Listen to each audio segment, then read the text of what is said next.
Teman-teman, di video kali ini aku bakal bahas jam ngomil aku ya pada saat aku berjuang ataupun pemulihan asam lambung GERD. Jadi banyak yang nanya, Bun, waktu yang ngomil itu kira-kira jam berapa aja sih? Sebelumnya aku itu udah pernah bahas terkait pola makan dan juga jam-jam makan aku pada saat aku pemulihan asam lambungnya ataupun berjuang.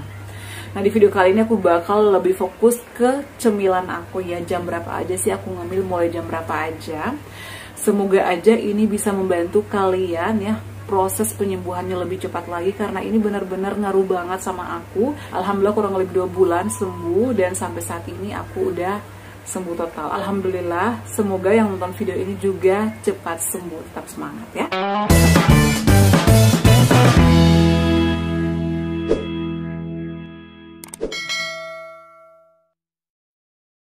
Assalamualaikum, halo semuanya, selamat datang kembali di channel aku, Adeva dan Bunda. Apa kabar nih yang lagi ikut lomba? Tetap semangat ya. Dan buat kalian yang lagi berjuang melawan asam lambung, GERD, anxiety, tetap semangat ya. Camkan di pikiran kalian kalau asam lambung itu pasti sembuh ya. Pasti ada obatnya, terus ikhtiar dan positive thinking ya. Selalu terapkan 3P, lakukan olahraga secara teratur, dan minum obat-obatan sesuai yang diresepkan dokter. Oke, di video kali ini aku bakal bahas lagi terkait jam ngemil. Jadi ada beberapa video aku sih sebenarnya udah ada jam makan ya. Aku itu pada saat menderita GERD, asam lambung, anxiety, aku tuh makan 3 jam sekali. Jadi pada saat itu aku biasanya makan 4, 5, sampai 6 kali per hari. Tergantung maunya aku ya. Kalau aku makin banyak ngemil, aku itu misalnya aku ngomilnya pagi, siang, sampai malam, itu berarti aku lebih berkurang lagi makanku ya, kadang 4 kali atau 5 kali. Nah, di video kali ini aku bakal bahas lagi waktu yang tepat untuk ngemil bagi kita penderita asam lambung GERD, kapan sih gitu. Sini aku bakal bahas sesuai dengan pengalaman aku, sesuai dengan yang aku lakukan pada saat aku pemulihan. Oke, langsung saja. Jadi pada saat aku pemulihan itu ya, pasca endoskopi kurang lebih 2 bulan ya. Aku endoskopi itu 2021 ya, tahun kemarin, udah hampir setahun. Dan ditemukannya ada peradangan lambung dan juga gastritis ya. Jadi pada saat di endoskopi itu ada gas banyak banget di lambung aku. Itu yang menyebabkan aku sendawa-sendawa, begah. Aku tuh setiap saat begah ya. Kemudian kadang perut aku tuh suka panas, melilit. Pokoknya banyak lah ya sensasi-sensasi yang aku alami pada saat itu, sehingga dokter aku memutuskan untuk melakukan USG. Setelah keluar hasil USG ternyata nggak ada apa-apa ya. Dan aku langsung disarankan untuk endoskopi. Pada saat aku pemulihan itu kurang lebih 2 bulan, aku itu ngemil selalu tepat waktu. Karena kita itu penderita GERD, asam lambung, nggak boleh kosong perut kita. Jadi mulai dari bangun tidur, aku tuh minum air hangat, mandi, kemudian siap-siap ke kantor. Aku tuh biasanya sarapan jam 6:30. Sarapannya itu aku harus nasi ataupun lontong yang gak ada isinya, yang buat lontong sayur itu loh, tapi aku tuh nggak pakai sayurnya, aku hanya beli lontongnya aja. Kemudian aku kreasikan dengan menu aku sendiri, biasanya ayam rebus ataupun ikan rebus, seperti itu ya. Itu pagi-pagi. Aku tuh sarapannya dari 6:30. Jadi kalian boleh mengatur jadwal kalian sesuai dengan waktu ataupun kegiatan kalian. Kemudian lanjut jam 9 itu aku udah mulai ngomil. Aku tuh ngomil biskuit di jam 9. Jam 9 itu aku misalnya ngomil biskuit gandum ataupun mungkin biskuit sun ya, biskuit baby. Kemudian aku juga ngomil biskuit go potato, kentang gitu-gitu ya. Jadi cemilan aku itu adalah yang tidak mengandung lemak, yang tidak mengandung minyak, yang tidak mengandung ragi. Kalau misalnya biskuit sih ada beberapa orang yang cocok biskuit apa aja masuk, yang jelasnya jangan yang coklatnya banyak dan jangan yang kejunya banyak, karena keju dan coklat itu juga bisa meningkatkan produksi asam lambung. Tapi kalau aku itu memilih-milih cemilan yang aku konsumsi karena lambung aku itu banyak gasnya. Jadi kalau misalnya ada makanan yang salah masuk, itu udah mulai begah lagi perut aku. Asam lambung itu cepat banget naiknya. Makanya aku hanya memilih beberapa biskuit ya, seperti yang aku sebutkan tadi. biskuit regal itu cocok sama aku.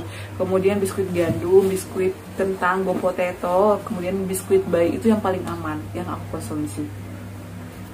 Itu adalah di jam 9 aku mulai makan.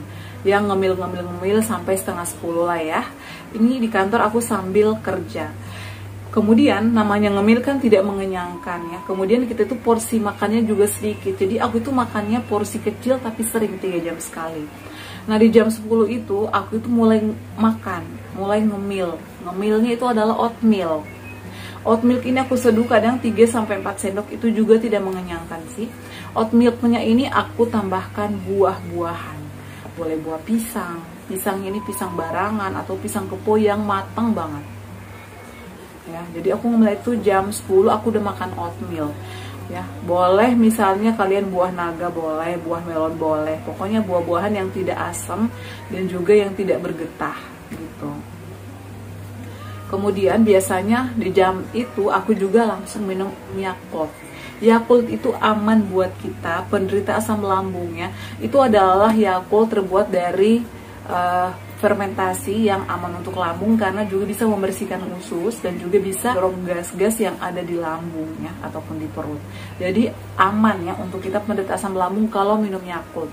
Aku tuh udah bahas Yakult 2 kali. Jadi buat kalian yang masih bingung itu aman ya. Aku udah beberapa dokter konsultasi selalu disarankan untuk konsumsi Yakult pagi hari setelah sarapan ataupun malam hari sebelum tidur. Intinya kita sebagai penderita GERD atau asam lambung, konsumsi Yakult itu jangan dalam keadaan perut kosong, harus setelah makan ya. Tapi jangan habis makan nasi langsung minum, kasih jeda 1 jam. Seperti itu ya, aman kok Yakult. Aku tuh udah ada 6 dokter deh kayaknya aku konsultasi, aman. Aku selalu disarankan minum Yakult. Jadi buat kalian semoga yang nonton video ini yang sering begah itu aku terbantu banget sama yang namanya Yakult. Harus rutin. Misalnya rutinin dulu seminggu minum Yakult. Kalau misalnya malam terus. Kalau misalnya pagi terus. Kalau dulu aku masih pemulihan, dokter aku menyarankan malam hari. Alhamdulillah sih. Aku tuh benar-benar luar biasa dokter-dokter yang nanganin aku itu mereka sangat sabar. Kalau aku banyak pertanyaan, mereka dengan sabarnya memberikan aku tips, memberikan aku obat-obatan dan informasi-informasi biar aku semangat untuk sembuh. Nah oke lanjut, jadi di jam 10 aku makan oatmeal pakai buah-buahan, kemudian aku minum Yakult ya. Biasanya aku itu ngemil oatmeal sekitar setengah jaman lah ya, jam 10 sampai setengah 11. Kalau misalnya aku nggak bawa oatmeal, biasanya aku makan tepung Garut ya. Tepung Garut aku seduh aja polos, kemudian aku sambil makan buah-buahan dan juga tetap minum Yakult ya, ataupun makan biskuit. Kemudian ya setelah jam 10 udah kenyang nih ya. Nah setengah 12 aku mulai ngemil lagi, aku nyari biskuit aku. Kalau misalnya aku malas makan biskuit, aku membeli buah-buahan. Jadi aku tuh ke kantor ya, kemana-mana aku tuh wajib bawa biskuit ya, cemilan, oatmeal, tepung Garut aku tuh bawa. Dan di kantor itu aku nggak lepas dengan yang namanya air hangat. Kalian jangan pernah minum air dingin kalau masih ada sensasi. Minumnya air hangat ya. Aku itu minum air hangatnya setiap saat. Jadi ada yang nanya juga, Bun, kapan sih kita waktu yang tepat minum air hangat? Setiap saat. Aku bangun tidur minum air hangat. Misalnya nyampe di kantor minum air hangat, setiap saat aku minum air hangat, tapi nggak banyak, sedikit, misalnya berapa teguk. Yang penting masuk ya ke perut kita. Itu bagus juga menekan naiknya asam lambung, air hangat. Jadi jangan air dingin. Nah kemudian setengah 12 aku ngemil lagi, dan di jam setengah 1 siang ya aku itu mulai makan nasi. Nasi aku porsinya kecil. Aku misalnya makan ayam panggang ya. Ayam panggang sudah aku videoin cara aku panggangnya kayak gimana.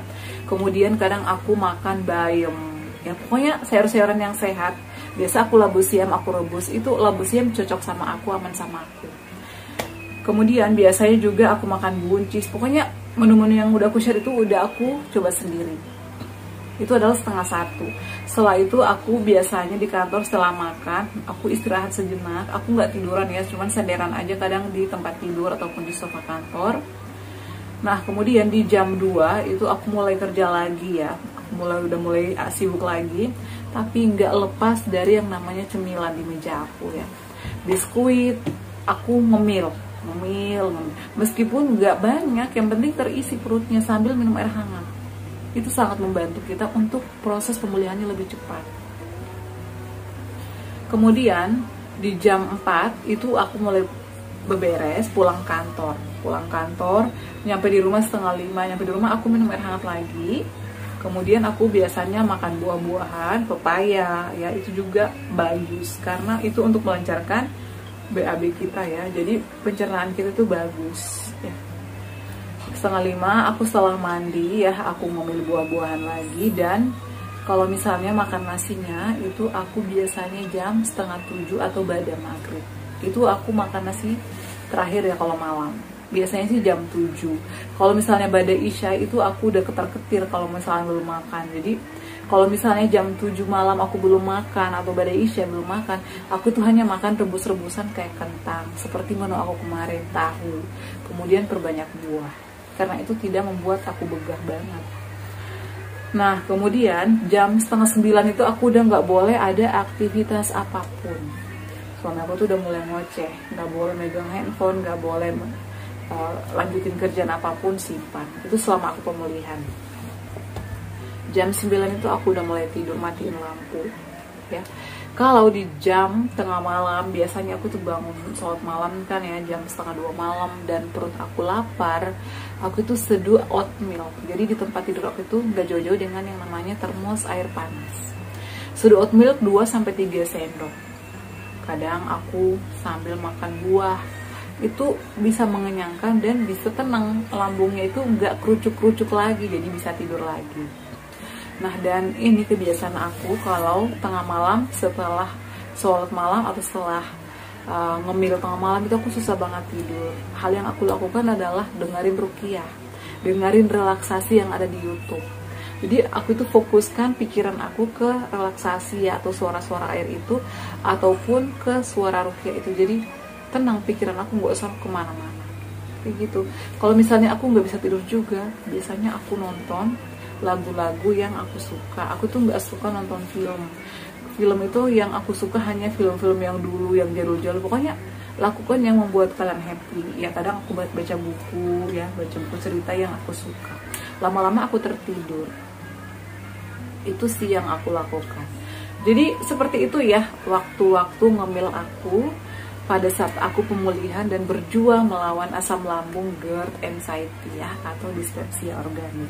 Aku itu dispepsia organik karena terjadi peradangan pada lambung aku ya. Tapi alhamdulillah saat ini sudah normal kembali. Aku tuh udah bisa makan apa aja, tapi aku tuh membatasi sendiri karena aku trauma, aku masih takut ya. Pernah ngalamin ini, benar-benar luar biasa perjuangannya, makanya aku masih membatasi. Oke, jadi itu adalah pola makan ya. Pola makan udah aku bahas. Ini adalah jam-jam ngemil. Aku itu fokuskan ke ngemil ya. Cemilannya itu banyak kok. Cemilan-cemilan aku juga udah aku share ya. Kalian bisa nonton. Jadi semoga tidak banyak orang lagi yang bertanya, "Bun, jam ngemilnya jam berapa aja?" Jadi udah ya. Dari jam 9, kemudian jam 10, jam setengah 12, jam 2 udah mulai ngemil lagi, kemudian setengah 5 makan buah, setengah 7 makan nasi. Dan kalau misalnya kalian telat makan nasi, bisa makan buah-buahan ataupun rebusan kentang dan putih telur. Oke teman-teman, semoga bermanfaat share aku kali ini dan bisa membantu kalian proses penyembuhannya lebih cepat. Doa aku selalu semoga yang nonton video ini bisa lekas sembuh ya, bisa melawan penyakitnya, positive thinking, dan pulih kembali, bisa beraktivitas kembali seperti sedia kala. Oke teman-teman, jangan lupa untuk terus dukung channel aku ya, Hadifa dan Bunda, dengan cara like, comment, share, dan subscribe. Assalamualaikum warahmatullahi wabarakatuh. Sampai ketemu lagi di video-video aku selanjutnya. Bye!